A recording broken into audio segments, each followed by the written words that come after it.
Hi, good evening. My name is Kalpana. Today we are going to study about the topic that is your verbs, right? So my first question is, let me just share the PPT and here you go. Okay. So today's topic is what? Verbs. Now, what are verbs?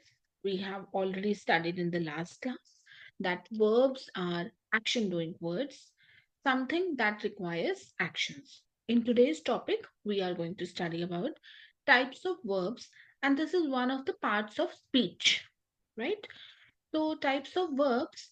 So, a verb, like we did in the last class, types of verbs. A verb is a word that shows actions or links or subject to another word in a sentence, right?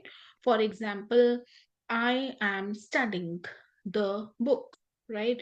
So here, if I see studying, it is an action which is basically joining a subject to the another word in a sentence. Now, if we broadly classify verbs they are of three types, right? They can be of your, they are action verbs, they are your linking verbs, and they are your helping verbs. Now, action verbs, we know that these are the common verbs. Take general verbs, that is your action doing verbs. So we are going to study about your linking verbs and your helping verbs, and every verb we are going to study in this class. So let's quickly move next. So action doing verbs. So first of all, we are going to study about your action verb. Action verb tells what the subject is doing. Subject means the noun. Now here, subject, it can be your noun as well, right? Or it can be your pronoun as well. When we are talking of subject, so subject basically means any noun or any pronoun. So action verb tells basically what the subject is doing. For example, you ran, hide, walk, swim, told. Now here, if you quickly see in the action verbs, the tense, right? Tense is irrespective of the tense, we categorize as action verb only. For example, your ran. Ran is a past tense of a verb, right? But we categorize it as an action verb. Hide, it can be your present or it can be your past. Walk, present tense, swim, present, and told. Again, it is a past, right?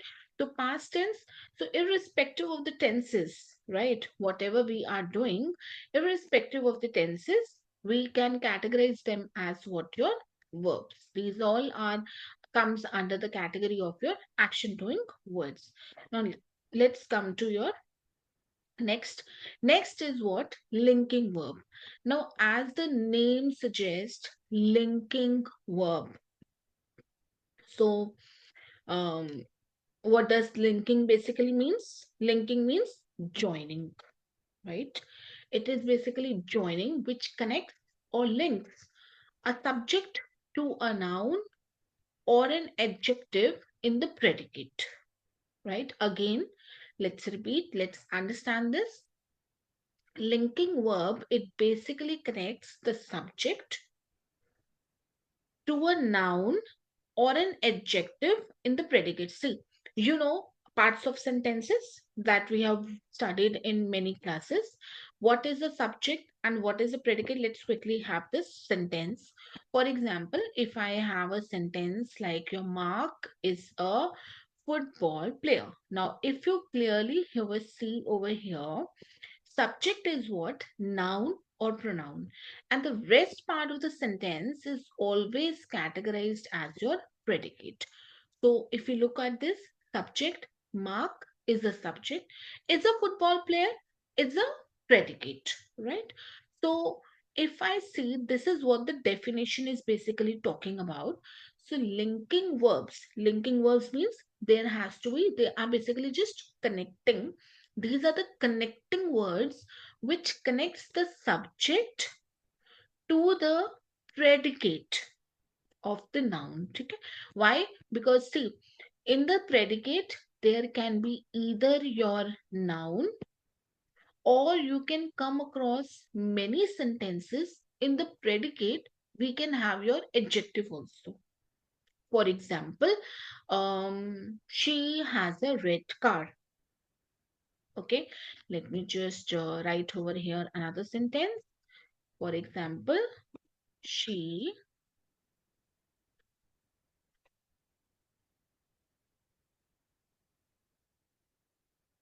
she has a red car.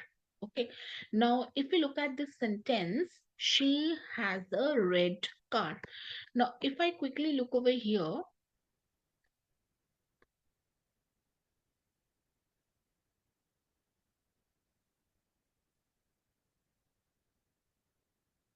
okay, now she is what? She is a noun. A red car. How's the car? It is a red car. So it is basically an adjective, right? So again, if we talk over here, has can be referred to as what your has is a linking verb, right? So again, linking verbs basically means what?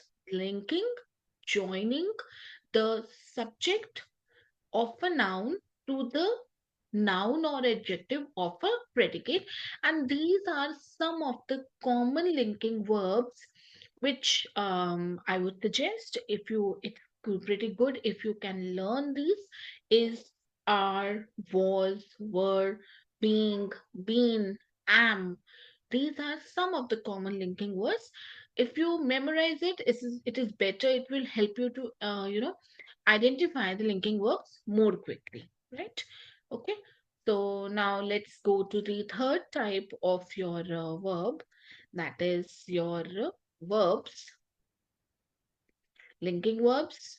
Okay, then the third type of verbs are your helping verbs. Now, verbs such as your smell, look, taste, feel, remain, turn, appear, become, sound, seem, grow, stay can also be like your linking verbs. These are some of the another examples of your linking verbs. It's not necessary that should be your was, were, did.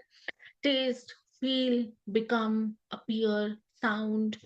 So you need to basically identify like how yourself the verb is linking to the subject and predicate to this.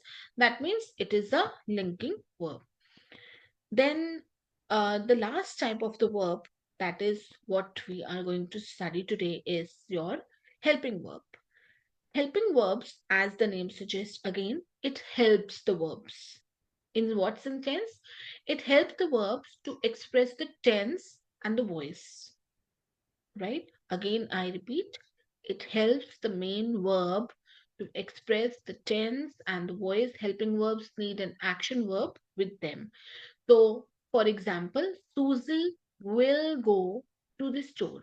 It helps basically the main verb. Main verb is your action verb to tell you when the action is going to happen. Okay, it basically tells you the tense, whether it is the past tense, it's the present, or it's a future. So Susie will go to the store. So if you look at this sentence, go is basically is your main verb, that is your action doing verb. And will is your helping verb, and it makes you what? It tells you about the tense, that yes, this action is going to happen in the future tense, right? So it's going to happen in the future tense. So Susie will go to the store. That basically makes you what? Your helping verb, right? And some of the common helping verbs, here's the list. And they can be your shall, will, would, could.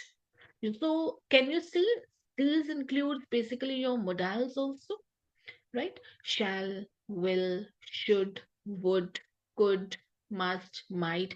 And if you see, the past tense of the modals and the present of the modals, both are included.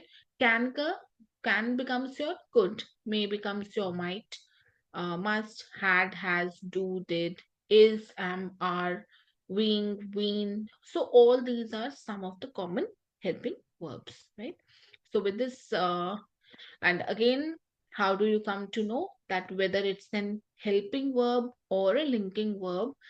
So if there is an action verb in the clause also, it's a helping verb. If you do not see any kind of a verb, then it is a linking verb. If there is an action in the clause, then it basically is a helping verb, right? So verbs, they are either past, present, future. As I told you, in writing, you should always use the same tense for your verbs within your paragraph or your essay, right?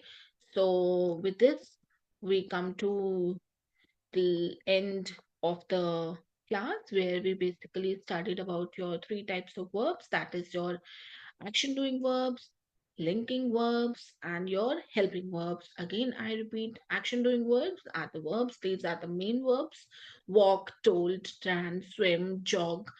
Then these are your linking verbs. As the name suggests, they basically links the verbs with the subject and the predicate. And helping verbs, it basically gives you a support. It gives you help to the verb, right? So in this way we have done. So this is some of the common exercises, right? For example, Michael had played the piano for an hour, right? So if you see over here, had played, basically it is telling you the tense of this is. So this is what type of a sentence? It is a helping verb. I will walk. It's a future tense. Susie is a cheerleader. It's a present tense, right? So with this, we come to end of our session. I after the class, I would be posting one revision exercise, recap exercise, and I hope you like the session. You understood the session, and the homework sheet should be done, and we'll discuss in the next class. See you tomorrow. Bye. All the best.